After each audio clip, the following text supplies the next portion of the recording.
Welcome in everyone. In today's video, I'm giving you over 20 of my biggest tips and tricks for Zero Sievert's 1.0 release. These tips are for both beginners and veterans alike, ranging from simple beginner recommendations and goals you should strive for in the early game, to knowledge that even some veterans might not know, like understanding how the enemy AI works and showing you guys one of the best methods for farming one of the best endgame weapons. Without further ado, we'll get right into it with what is probably the most important tip every Zero Sievert player should know. You can teleport around the bunker with the H key. Yep, that's it. This will save you so much time between runs as you buy, sell, repair, heal, and prep for your next raid. Get into the habit of visiting the doctor first to heal and repair your armor after every raid. You should always be repairing your armor after every raid, as any missing durability is just more of a chance that the bullet will penetrate your armor and hit you for full damage. Make use of the consumables you find, namely the injectors and grenades. Early on, injectors are good for money, but I'd recommend at least keeping the rad shield injectors to make your raids into the third map a lot easier if you don't have good radiation armor by that point. Grenades are useful for flushing enemies out of cover or eliminating dense groups of enemies, especially when they're heavily armored. And remember that you can toss grenades over cover to get the jump on unaware enemies. As for food, you could bring some into your raids to maintain your food and water buffs, but that's not super important and is very optional. If traders run out of money or inventory, sleep until about 8 AM in-game time and everything will refresh. Sleeping will also recover your health and radiation at the cost of food and water.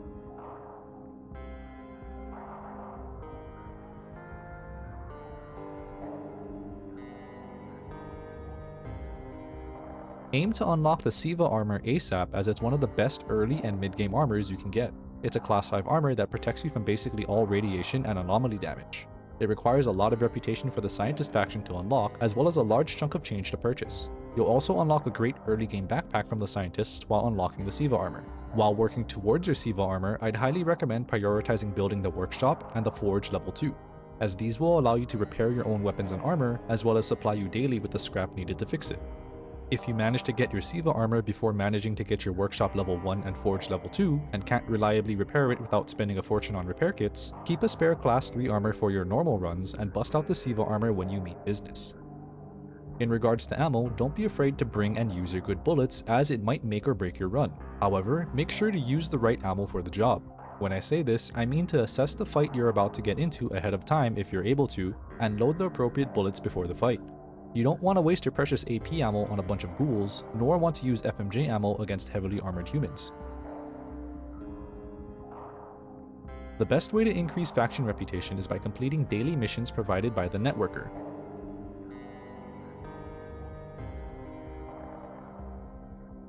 The second best way is by selling items to whichever faction you want to level.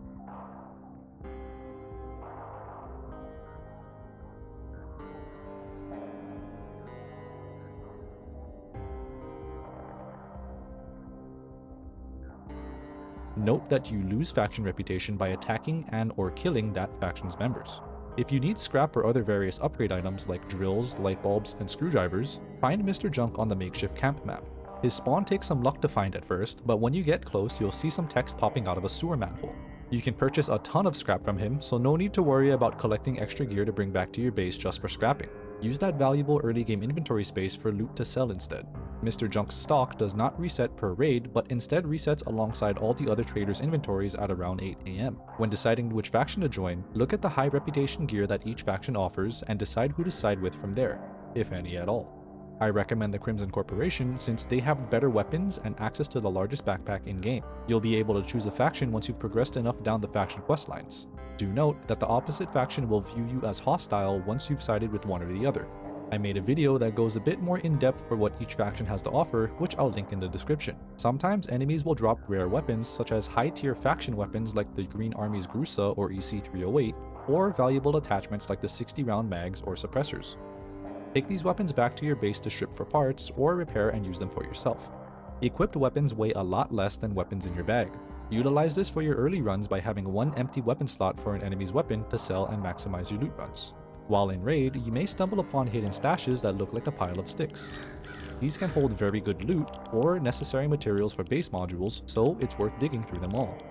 I highly recommend taking the Eye for Value perk for your first playthrough to help you learn the value of each piece of loot, since it shows how much something is worth while in raid. Even in late game, I still use it to quickly figure out which enemy weapons are worth the trouble of looting. For base modules, I recommend having at least the Infirmary, Ammo Crafter, Forge, and Workshop. This leaves you with 2 spare slots for whatever you want to fill it with. This setup allows you to craft all the meds and ammo you'll need for your playthrough, provides you with metal, armor, ammo, and weapon scrap daily, as well as enables you to repair your own gear for cheap, most importantly allowing you to cheaply repair any tier 4, 5, or 6 armor that you'll end up using in the endgame. There are only 2 modules that I don't recommend, being the bedroom and the recycler.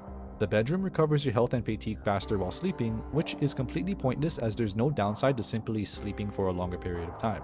And the recycler is made obsolete once you find Mr. Jump, who is accessible very early in your playthrough.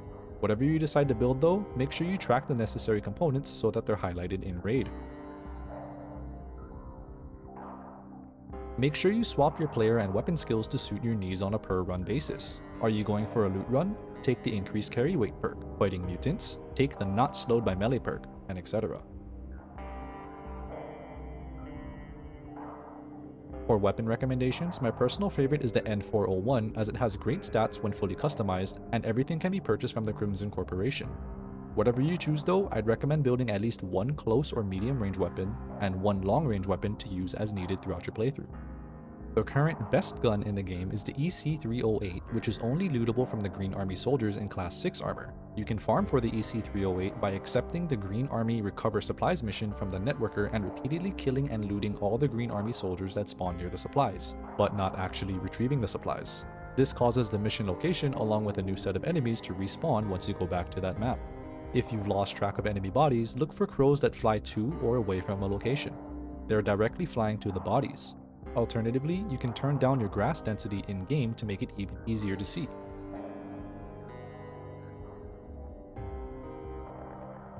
Night raids may actually make questing and looting easier as it reduces the detection range of human enemies. And it's a lot easier to do night raids than you might think. Simply take the Night Owl perk for free decent night vision. It's better than the first tier of night vision goggles and much better than using a flashlight. Also, you'll get free night vision by doing quests if you wanted to save your money. You'll get a tier 1 NVG rather early and a tier 3 NVG when you start reaching endgame. Check out the tutorial in the game's menu as it covers game concepts that aren't talked about anywhere else, like glancing shots and weapon range indicators. Understanding the enemy AI will help your survivability rate. They will push your last known location, flush you out with grenades, and even may attempt to flank you. They will lock onto and fire at you faster if you attempt to re-peek the corner they last saw you at, so try to not re-peek and instead move around and fight from new angles. I recommend using the Sniper Starter Kit as the scope makes early game trivial and saves you a lot of money on armor repair and healing since you're extremely likely to not take damage in your fights. If you use the scope on your weapon, there will be no bullet travel time and you can see slightly off screen. This is a great way to get the jump on enemies and will one-shot headshot most human enemies in the first area. The game's difficulty progressively increases as you complete missions, so as you progress through the game's story, you'll notice that enemies have better weapons, stronger armor, and better bullets, to the point where you'll see Class 6 enemies wandering around on the first map. And that's all I've got for today's video. If you found it helpful, don't forget to leave a like and subscribe. And before we go, I wanted to ask you for your biggest tip for other players, new and old alike. Did I miss something crucial that everyone should know, or do you have your own tip that more people should know about? Toss your tips in the comments and help out a fellow survivor out there. Good luck and happy scavenging.